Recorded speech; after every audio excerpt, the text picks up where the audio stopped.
चला सामना चालू करायचा आहे. लाईन फायटर या संघाने नाणेफेकीचा कौल जिंकल्यानंतर प्रथम फलंदाजी करण्याचा निर्णय घेतलाय. तर आव्हान दिलंय आई गावदेवी आदगाव या संघाला क्षेत्ररक्षण करण्यासाठी.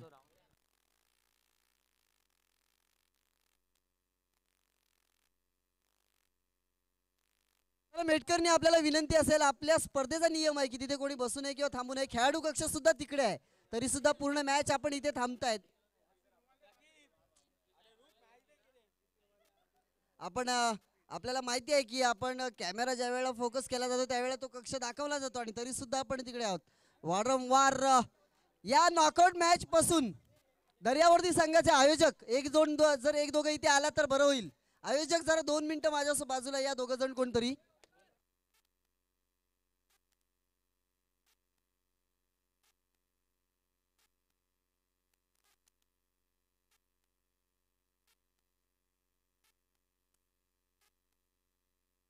सर्व संघांना सूचना आहे, लक्षात ठेवायचं आहे, सर्व संघांना सूचना आहे की सामनावीरचा किंवा टॉस बॉक्स जिथे आहे तिथे जर कोणत्याही संघाने जर तिथे राहिले तर त्यांना पेनल्टी दिली जाईल, याची सुद्धा नोंद घ्यायची आहे. कमिटीचे म्हणजे आयोजकांचे खेळाडू जरी तिथे असले तरी त्यांना सुद्धा पेनल्टी दिली जाईल, लक्षात ठेवायचं आहे. त्याच्यामुळे जो खेळाडू कक्ष आहे तिथेच आपण राहायचंय. चला दोन्ही संघाचे एक्स्ट्रा खेळाडू आपण इथे यायचंय. आम्हाला वाटतं झैन फायटरचा आलेला आहे. आई गावदेवी आदगाव, आपला जर एक्स्ट्रा खेळाडू इथे असेल तरच आपल्याला चुका आपण विचारू शकता, याची सुद्धा नोंद घ्यायची आहे.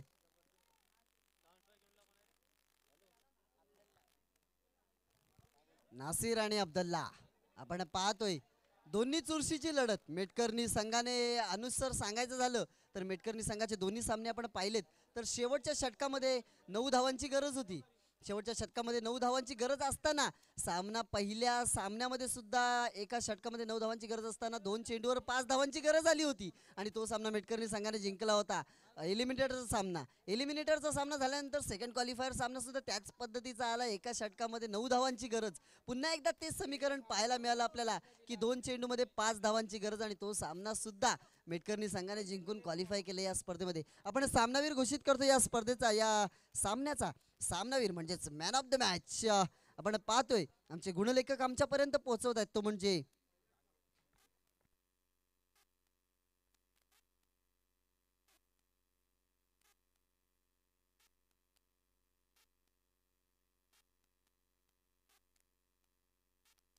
या सामन्याचा सामनावीर ठरतोय एक चौकाराच्या मदतीने ज्यांनी 13 धावा बनवल्या आणि आपल्या गोलंदाजीमध्ये ज्यांनी फक्त आणि फक्त 5 धावा खर्च केल्या असा तौसिफ याला आपण सामनावीर घोषित करतोय.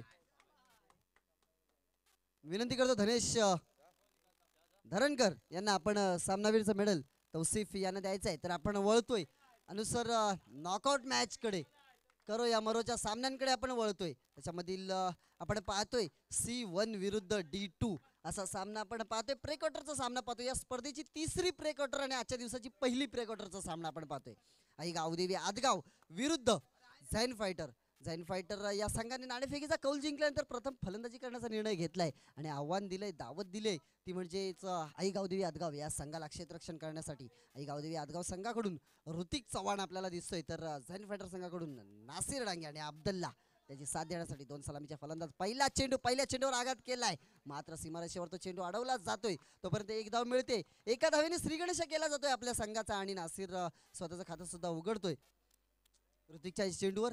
मात्र ऋतिकची गोलंदाजी काही 3 ते 4 वर्षापूर्वी सोन्या मी या ऋतिकची गोलंदाजी पाहिली होती. त्यावेळेला त्याच्या गोलंदाजीचा मारा करणं म्हणजे प्रत्येक फलंदाजाला एक मोठं आव्हान होतं आणि खरोखरच ते आव्हान पेलवणं सुद्धा कठीण होतं. गचाळ क्षेत्ररक्षण, फंबल झालाय क्षेत्ररक्षक आणि मिळतात अब्दुल्लाला 4 धावा. खणखणीत चौकार, धावा मिळतील 4. या 4 धावांच्या मदतीने धावफलक पोहोचले ते 5 धावांवर. हा सांघिक खेळ आहे अनुसार प्रत्येक खेळाडूची साथ असणं गरजेचं असतं. एकटा राजा कधी किल्ला जिंकू शकत नाही तर त्याला सुद्धा सैन्याची गरज असते. एकटा म्होरक्या युद्ध जिंकू शकत नाही. पुन्हा एकदा निर्धाव चेंडू सुंदर गोलंदाजी ऋतिक याची. टप्पा पडल्यानंतर थोडीशी उसळी सुद्धा घेतली आणि आतमध्ये चेंडू आला आणि निर्धाव चेंडूची सांगता झाली. 3 चेंडू आणि 5 धावा. हेच खरं कौशल्य असतं, कारण जर ज्या वेळेला चौकार ठोकला जातो त्यावेळेला कोणताही गोलंदाज थोडासा अंडर प्रेशर येताना दिसतो, परंतु त्याच्यातून सुद्धा कमबॅक कसं करावं हे ऋतिककडनं पाहायला मिळतं. मात्र पंचाने हात फलकवलेत. ज्या वेळेला पंच जमिनीलगत 2 हात फलकवतात त्यावेळेला गोलंदाजाला एका धावेने दंडित केलं जातं आणि ती एक धाव विरोधी संघाच्या खात्यात टाकली जाते. तीच धाव पुन्हा एकदा हलक्या हाताने खेळण्याचा प्रयत्न केला. निर्धाव चेंडू पुन्हा एकदा पाहायला मिळतो आपल्याला.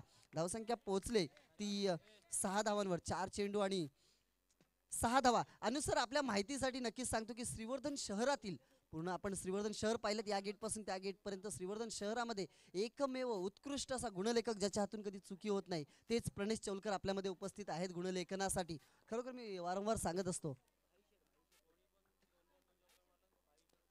कोणीही 2 चेंडूवर 2 चौकार जर ठोकले तर नरेश चंद्रकांत पालेकर म्हणजेच भाई शेठ यांच्या माध्यमातून 100 रुपयाचं बक्षीस आहे. तर आपण पाहतो या चेंडूवर एकेरी धाव घोषांकित क्षेत्रामध्ये 1 धाव मिळते. या एका धावेच्या मदतीने धावसंख्या पोहोचली 7 धावांवर.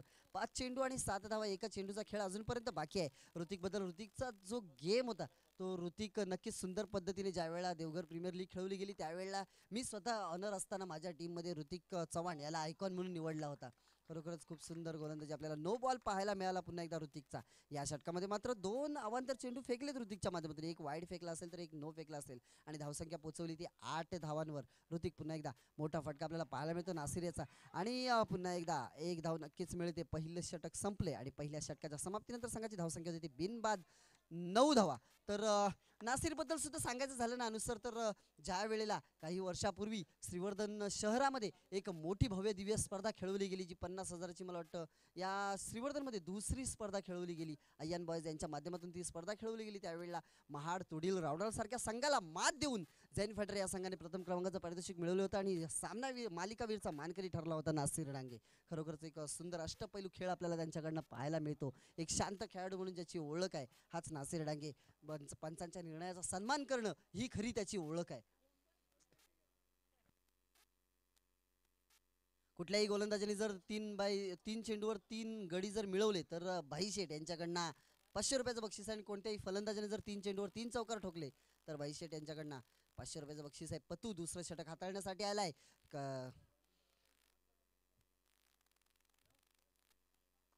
कर्णधाराने विश्वास दाखवलाय तो पतूवर दुसरं षटक हाताळण्यासाठी. आपण मात्र अनुसार अंडरआर्म बॉक्स क्रिकेटमध्ये पाहिलं. अंडरआर्म बॉक्स क्रिकेट जर आपल्याला पाहायचं झालं ना तर फलंदाज हा खेळ फक्त 4 ते 5 खेळाडूंचा असतो, कारण जे सलामीचे फलंदाज असतात तेच सलामीचे गोलंदाज आपल्याला जास्त करून पाहायला मिळतात. आपण ऋतिकला पहिली गोलंदाजी करताना पाहिली, ऋतिकला पहिली फलंदाजी करताना सुद्धा आपण पाहणार आहोत. तसंच नासिरला पहिली फलंदाजी करताना पाहतोय तर नासिरच पहिले षटक हाताळण्यासाठी. म्हणजेच एक 4 गोलंदाज आणि त्या 4 गोलंदाजामधीलच आणखी एक एक्स्ट्रा करून असे 5 फलंदाज, या 4 ते 5 खेळाडूंचाच गचाळ थ्रो. आणि गचाळ थ्रो म्हणण्यापेक्षा आहे ना की ऋतिकला हा चेंडू अडवता आला नाही आणि त्याच्या दरम्यान 2 धावा पूर्ण झाल्या. या 2 धावांच्या मदतीने धावफलक उंचावले. धावफलक दुहेरी अंकामध्ये पोहोचले. धावफलक पोहोचले 12 धावांवर. 2 चेंडू आणि 12 धावा. तयार राहायचे SGCC आणि आयेशा 11 मेटकरनी या 2 संघांनी तयार राहायचं. यानंतरचा सामना तुमचा होणार आहे. सज्ज राहायचंय आपण. दोन्ही संघ शाबूत ठेवायचे आहेत. मैदानी मातीतला खेळ मात्र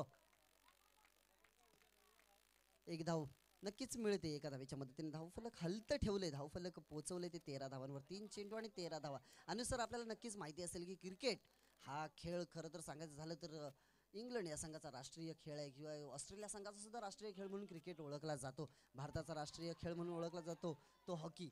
आपल्याला नक्कीच माहिती आहे. मात्र क्रिकेट हा खेळ माझ्या मते तरी भारतानेच निर्माण केलाय, कारण आपण जर ग्रंथ पालटून बघितले तर त्याच्यामध्ये आपल्याला एक ओळ, सुंदर अशी ओळ ऐकायला मिळते. ती म्हणजेच खेळत होता चेंडू फळी, चेंडू उडाला ना यमुना डोई बुडाला ना, यशोदे तुझा काना यमुना डोई बुडाला ना.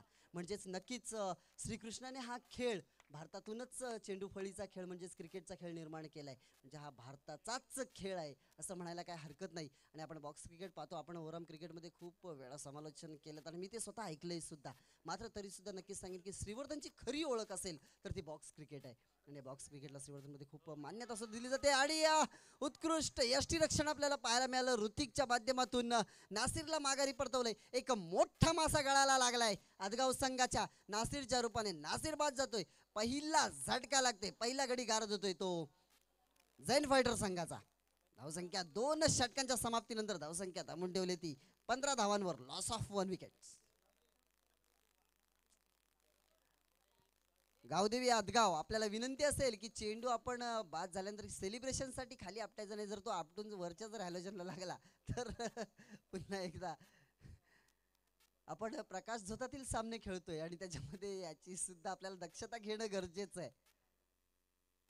प्रथमेश नाही बॉलर नेम प्रथमेश ज्यांनी मागच्या सामन्यामध्ये पूर्ण सामना एकतर्फी आपल्या बाजूने वळवला.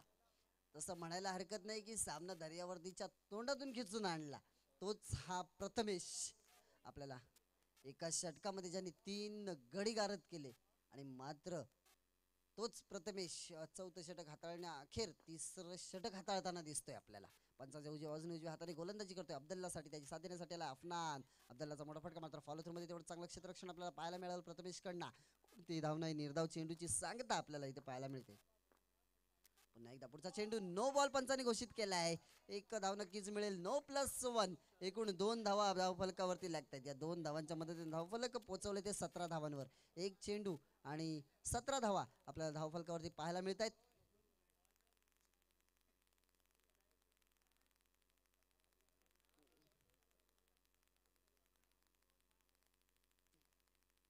चला, पहिलं सत्र संपल्यानंतर लगेच नाणेफेकीसाठी यायचं आहे आयेशा 11 मेटकर्णी आणि SGCC दोन्ही संघांच्या संघनायकांनी नाणेफेकीसाठी मात्र यायचं आहे. पहिलं सत्र संपल्यानंतर म्हणजेच पहिली इनिंग संपल्यानंतर आपल्याला नाणेफेकी करावी लागेल.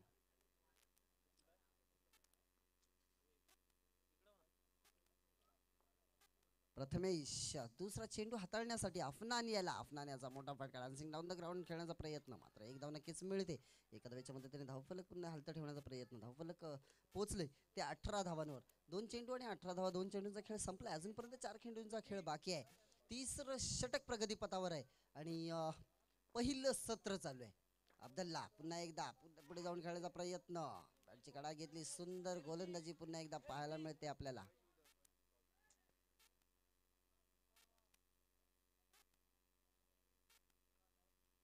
3 चेंडू आणि 18 धावा आतापर्यंत धावफलकावरती लागल्यात. क्रिकेटच्या खेळामध्ये नको त्या गोष्टी आपल्याला खूप वेळा पाहायला मिळतात. आपल्याला पुन्हा एकदा एक धाव मिळते. एका धावेच्या मध्ये ते धावसंख्या पोहोचते 19 धावांवर. 4 चेंडू आणि 19 धावा. अजूनपर्यंत 2 चेंडूचा खेळ बाकी आहे. क्षेत्ररक्षणामध्ये थोडासा बदल केला जातोय गावदेवी आदगाव या संघाकडून. पुन्हा एकदा फुलटॉस चेंडू, मोठा फटका, यशस्वी फटका, दोन्ही फलंदाजांना भेदून गेलेला चेंडू. चेंडू जाईल सीमा पार, धावा मिळतील 4. या 4 धावांच्या मदतीने धावफलक खूपच उंचावलंय. धावफलकाने झेप घेतली ती 23 धावांवर. 5 चेंडू आणि 23 धावा. ज्या गोलंदाजाने दोन्ही सामने आपल्या बाजूने वळवले होते त्याच गोलंदाजावर आघात केलाय अफनानी याने. लक्षात ठेवायचंय, भाई शेट यांच्याकडनं बक्षीस मिळवायचं असेल तर सलग 2 चेंडूवर 2 चौकार ठोकावे लागतील आणि ती संधी अफनानकडे आहे. शेवटचा चेंडू, पुन्हा मोठा फटका, मात्र सुंदर क्षेत्ररक्षण पतू याचं. आणि हे अनुसर होतच असतं. आपण मानतो की क्रिकेट विकेटवर मैदानात ज्या वेळेला ग्रास असते, आपण नाईट सामने आता प्रकाश झोतातील सामने आपण शक्यतो थंडीमध्येच पाहत असतो. थंडीच्या मोसमात सामने होत असतात आणि त्यावेळेला नक्कीच जे आपलं गवत असतं त्या गवतावर दवबिंदू पडण्याची शक्यता जास्त असते आणि ते दवबिंदू पडल्यानंतर पाय आपले त्याच्यावरून घसरत असतात. 3 षटकांच्या समाप्तीनंतर संघाची धावसंख्या होती 24 धावा.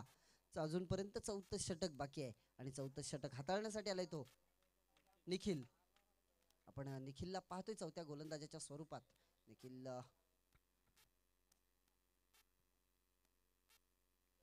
आपल्या संघाचा कर्णधार कोण आहे, आपल्या संघाचा फलंदाज किंवा गोलंदाज कोण आहे याला जास्त महत्त्व नसतं, तर आपल्या संघाचा म्होरक्या कोण आहे. जरी आपल्याकडे कोणतंही पद नसलं किंवा आपण कर्णधार नेतृत्व करत नसलो तरी सुद्धा आपली विचारपूस होते, हे आपल्यासाठी खूप मोठं असतं. आणि ऋतिकला विचारलं जाते प्रत्येक वेळेला. एक वेगळ्या पद्धतीचा चेंडू अडवला गेला, मात्र अडला याला महत्त्व आहे. धाव एक मिळते. फंबल झाला होता प्रथमेश, मात्र पायाला लागून तो चेंडू अडला. नशिबाने साथ दिली त्याला आणि एक धाव मिळते. एका धावेच्या मध्ये धावसंख्या पोहोचली 25 धावांवर. अब्दुल्ला सुद्धा मोठा फलंदाज आपल्याला पाहायला मिळतोय. शेवटचं षटक, शेवटच्या षटकातील 5 चेंडू पुन्हा एकदा आडव्या बॅटने घेऊन काढलाय. कव्हर ड्राईव्ह आपल्याला पाहायला मिळाला. सुंदर सुरेख देखणा फटका पाहायला मिळाला. धावा मिळतील पुन्हा एकदा. 4 धावांचं योगदान अब्दुल्लाच्या बॅट मधून आपल्याला पाहायला मिळते. धावसंख्या पोहोचवली ती 29 धावांवर. 2 चेंडू आणि 29 धावा आपल्याला. आपण अनुसार ज्या वेळेला ग्रुप स्टेज मध्ये असतो, लीग स्टेज मध्ये असतो, त्यावेळेला आपल्याला एक पराभव झाला तरी आपल्याला आणखी एक संधी दिली जाते. आणखी एक संधी दिली जाते ज्यावेळेला आपण ग्रुप स्टेज मध्ये खेळत असतो. मात्र ज्यावेळेला आपण नॉकआउट मध्ये येतो त्यावेळेला आपल्याला कोणतीही संधी नसते. त्यावेळेला फक्त आणि फक्त विजयच महत्वाचा असतो. अव्वल कोण आलाय याला महत्व असतं. कारण आपल्या सगळ्यांनाच माहिती आहे की चंद्रावर पहिला जाणारा माणूस असेल तर तो नील आर्मस्ट्रॉंग, हे सगळ्यांना माहिती आहे. मात्र त्याच्याच 3 सेकंदानंतर दुसरा माणूस कोण उतरलाय हे मात्र कोणालाही माहिती नाहीये. म्हणजेच महत्व यालाय प्रथम पहिल्यालाच महत्व आहे. तर हे महत्वाचं आहे.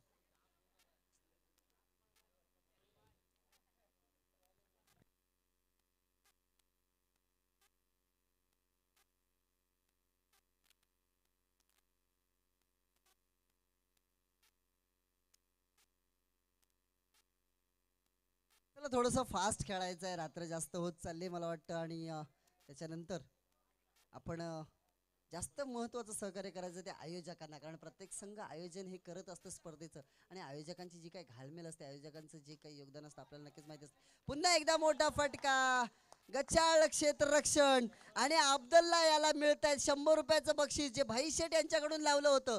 मात्र हे 100 रुपये मिळत आहेत. अजूनपर्यंत आमच्याकडे बक्षीस द्यायचं नाहीये, हे द्यायचं नाहीये. हे 100चे 100च राहत आहेत का 100चे 500 होत आहेत हे आपल्याला पुढच्या चेंडूवर कळणार आहे. कारण 2 चौकार मारले तर 100 आहे आणि 3 मारले तर 500 रुपयाचं बक्षीस आहे. जर तिसरा चौकार आला तर या 100चं परिवर्तन 500 मध्ये होणार आहे अनुसर. मात्र बक्षीस लावणं हे सुद्धा मोठं गरजेचं असतं. तोपर्यंत 100 रुपये आमच्याकडे अजिबात नकोत. तिसरा चेंडू झाल्यानंतर आम्ही त्या बक्षिसाला हात घालू. तिसरा चेंडू आडव्या बॅटने घेऊन काढला आणि मिळतायत 2 धावा. म्हणजे आता 100 येणं गरजेचं आहे. आता 100 द्यायला लागतील.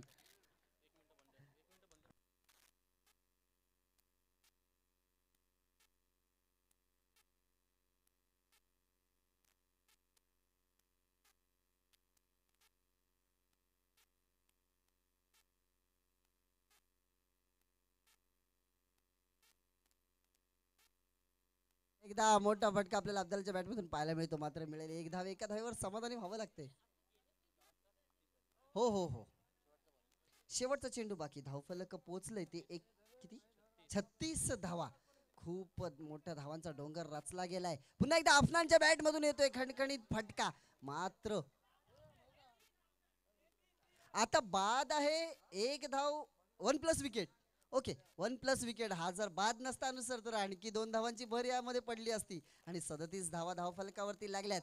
37 धावा नक्कीच सांगावंसं वाटतं की आई गावदेवी आदगाव या संघाला पूर्ण कराव्या लागतील. आता या 37 धावा गावदेवी आदगाव पूर्ण करेल का झैन फायटर त्यांना 36 धावांवर रोकेल हे आपण उघड्या डोळ्यांनी बघणारच आहोत. मात्र हे आपल्या सुमधुर वाणीतून ऐकण्यासाठी आपण समालोचन कक्षामध्ये पोहोचतोय. ज्यांनी सुमधुर आवाजातून, आपला समालोचनातून, ज्यांनी आपल्या पूर्ण रसिक प्रेक्षकांच्या मनावर अधिराज्य गाजवलंय असे अनुज मोरे सरांकडे.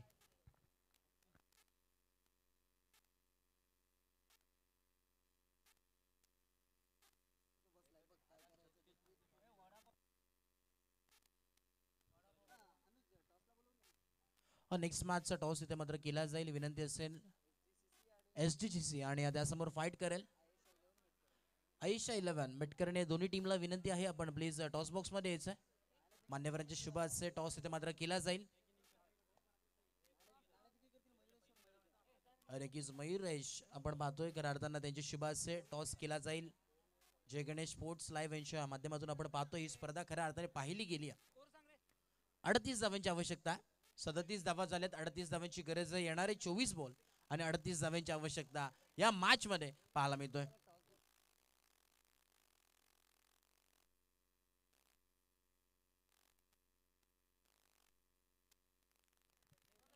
दुसरं सत्र इथे मात्र चालू होईल आणि खऱ्या अर्थानं आता मात्र मोठा टार्गेट यावेळेस आपल्याला पाहायला मिळतो. बिग फाईट बॅटल आहे कारण की टार्गेट सेट केलंय तब्बल 37-38 धावांचं टार्गेट इथे मात्र सेट केलं. एका बाजूला ऋतिक चव्हाणला आपण पाहतोय, नॉन स्ट्राईक एंडला अथर्वला. बॉलिंग ट्रॅक वरती सज्ज झालाय नासिर. खऱ्या अर्थाने एक मोठा खेळाडू आहे आणि सातत्याने मोठमोठ्या स्पर्धा या माध्यमातून इथे दाखवत असताना हा हिरा मात्र या मॅच मध्ये चमकलाय. दंडी गुल, धक्का क्रमांक पहिला. Hrithik back to back out, फलंदाज बाद. आता ना यावेळीचा विचार केला तर मोठा हादरा लागत असताना आई गावदेवी आदगाव या संघाला पाहायला मिळतोय. थोडासा खेळाडू कक्षामध्ये निराश होत असताना सर्व प्रेक्षक आपण पाहतोय आणि अकरा अर्थानं थोडासा निराशाजनक चेहरा या प्रत्येक खेळाडूचा पाहायला मिळतोय. कारण की महत्वाची विकेट होती, मेन विकेट होती, परंतु आता मात्र परतावं लागलाय. पहिल्याच बॉलवरती चमत्कार दाखवलाय आणि नावाप्रमाणे छाप सोडत असताना या स्पर्धेमधील इथे सरांनी देखील सांगितल्याप्रमाणे उत्कृष्ट असा आपण पाहतोय खेळाडू नासिर. अर्थात एक मोठं नाव आहे आणि मोठमोठ्या स्पर्धांमध्ये खेळत आलेला हा खेळाडू आहे, बराच अनुभव देखील आहे. पुढचा बॉल या विस आपण पाहतोय. ओहो, डान्सिंग फटका खेळायचा होता. इथे मात्र धावचीची संधी, बॅक टू बॅक दुसरा विकेट, विकेटचं पतन. परत एकदा निखिलला मात्र परतावं लागेल. धक्का क्रमांक दुसरा, फलंदाज बाद. पहिल्या बॉलवरतीच विकेट आपण पाहिली तर स्टंपिंगच्या माध्यमात आपल्याला पाहायला मिळतं फर्निचर पूर्णपणे डिस्ट्रॉय केलं, परंतु आता मात्र धावचीची सुरुवात, फलंदाज बाद झाला. न्यू बॅटर मैदानाच्या आतमध्ये आपल्याला पाहायला मिळतोय. यश नागवेकरला आपण पाहतोय.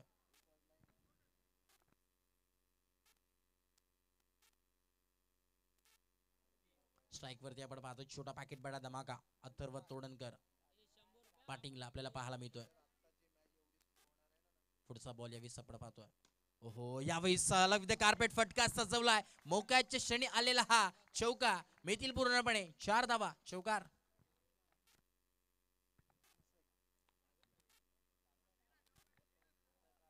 यावेळी कुठेतरी कमबॅक करत असताना टीट फॉर टॅट जसं तसं उत्तर देण्याचं काम आता मात्र अथर्वनी केलंय. चांगलं इथे मात्र सुरुवात करून दिली आहे. संघाचं देखील खातं खोललंय आणि वैयक्तिक खातं खोलत असताना अथर्वला आपण पाहतोय. 4 धावा धाव फलकावरती आहेत. पुढचा बॉल पुन्हा एकदा. ओहो, यावेळेस फटका फसलाय. इथे मात्र फिरकी गोलंदाजी करत असताना फिरकीचा जादूगर यावेळेस बॉलिंग ट्रॅक वरती आपण पाहतोय. कमालीची गोलंदाजी, मी तर म्हणेन हा हिरा या मॅच मध्ये चमकत असताना आणि खऱ्या अर्थानं ही हिरे सातत्याने आपल्याला चमकत. हा एक डायमंड आहे आणि तो हिऱ्याची कामगिरी करतोय या मॅच मध्ये. ज्या प्रकारे नाव त्या प्रकारे कामगिरी मात्र करतोय. परंतु आता मात्र सलामी जोडे मैदानाच्या आतमध्ये, एका बाजूला क्षितिज नागवेकर तर दुसऱ्या बाजूला यश नागवेकर. दोन्ही बंधू आहेत आणि आता मात्र त्या बंधूला आता खांद्यावरती जिम्मेदारी दोघांच्याही. अशा प्रकारे इथे मात्र चेस करतील या धावा पाहावं लागेल. मेहनतीचा प्रचंड डोंगर इथे मात्र उतरावं लागेल. कारण की एका बाजूला जर विचार केला पूर्णपणे विटा या संघाचे मात्र ढाचळत असताना पाहायला मिळतात. पूर्णपणे मंजिल जर मिळवायची असेल तर मेहनत गरजेची मैदानाच्या आतमध्ये. 4 धावांचा खेळ समाप्त झालाय. 4 धावा धाव फलकावरती आहेत. To go. हो, यावेळेस बॅटचा आपण पाहतो थोडंसं लिडिंग एज पाहायला मिळते. एक धाव मिळेल, धाव फरक जाऊन पोहोचेल 5 या धावसंख्येवरती. 5 ऑन बोर्ड. अजूनही मॅच जिवंत आहे कारण की इन ऍक्शन मध्ये दोन्ही फलंदाज मैदानाच्या आतमध्ये. ज्या प्रकारे थोडीशी मिसफील्ड झाली, धावा आपल्याला बऱ्याच पाहायला मिळाला. हो, स्लोवर गतीचा बॉल पाहायला मिळतो. टप्पा पडल्यानंतर बाहेर आलेला बॉल पाहायला मिळाला. एक षटकाच्या अखेरीस खेळ समाप्त झालाय. धावा जाऊन पोहोचला 5 या धावसंख्येवरती. 5 ऑन बोर्ड. अजून जर विचार केला तर 33 धावांची आवश्यकता. येणारे 18 बॉल आणि 33 धावांची गरज आहे या मॅच मध्ये. कारण जर विचार केला 11.00च्या सरासरी धावा बनवाव्या लागतील प्रत्येक षटकामध्ये. ॲव्हरेज जर पाहिलं तर थोडंसं महागडं आहे, परंतु आता मात्र ती कामगिरी करावी लागेल. जर विजयाच्या उंबरठ्यावरती पोहोचायचं असेल तर मोठ्या फटकेबाजी इथे मात्र करावी लागेल मैदानाच्या आतमध्ये.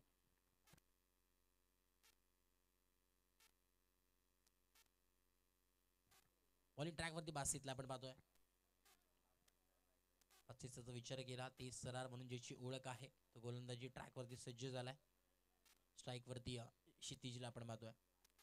शांतता संयमेचा खेळ चालू आहे, परंतु आता मात्र कमबॅक करेल का? बॅटची लीडिंग इच आहे का? यस, इथे मात्र धक्का लागत असताना फलंदाज क्षितिजला मात्र परतावं लागेल. धक्का क्रमांक 14 लागलाय. Kshitij back to back out.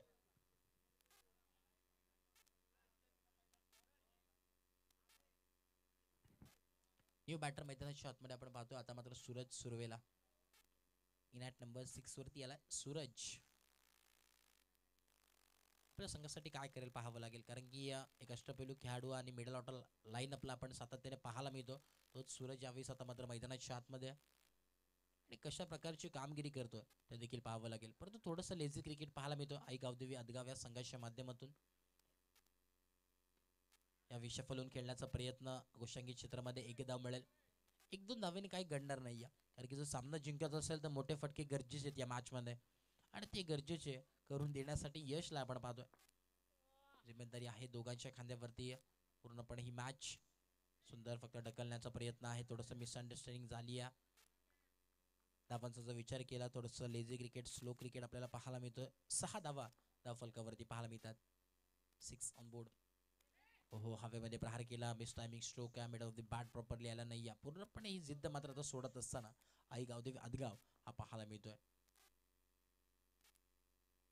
हो इथे मात्र चुकी घडली आहे. कुठल्याही प्रकारची इथे मात्र धाव मिळणार नाही आहे. डॉट बॉल ची सांगत आपल्याला पाहायला मिळते. पुढचा बॉल पुन्हा एकदा आपण पाहतोय. दिशा दाखवण्याचं काम केलंय. धावांचा जर विचार केला तर धावफलक जाऊन पोहोचलाय. 7 ऑन बोर्ड. 2 षटकाच्या अखेरीस खेळ समाप्त झालाय. धावा जाऊन पोहोचले 7.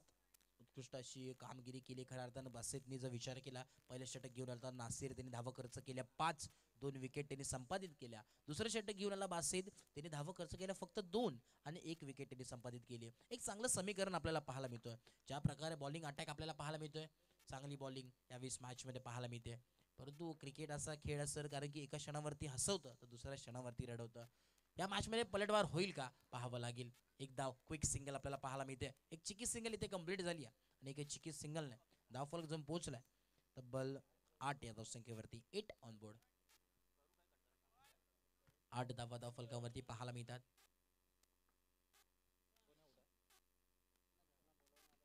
यावेळेस हवेमध्ये प्रहार केला. इथे मात्र क्षेत्ररक्षक तिथे मात्र टिपला गेलाय. धक्का क्रमांक यावेळेस 5वा लागत असताना संघाला सूरजला परतावं लागेल. सूरज बॅक टू टकआउट. थोडासा विटा नक्कीच संघाची धासत असताना पूर्णपणे आपल्याला पाहायला मिळते.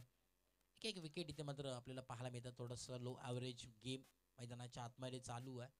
थोडंसं डीव फॅक्टर येईल आपल्याला पाहायला मिळतोय. एकच धाव मिळेल. एका धावेच्या मदतीने धावफलक जाऊन पोहोचेल 9 या धावसंख्येवरती. पूर्णपणे मॅच आता मात्र एका बाजूला झुकली की काय असं वाटतं. प्रयत्न चालू आहेत मैदानाच्या आतमध्ये परंतु ती मेहनत पराकाष्ठा मैदानाच्या आतमध्ये दिसत नाहीये.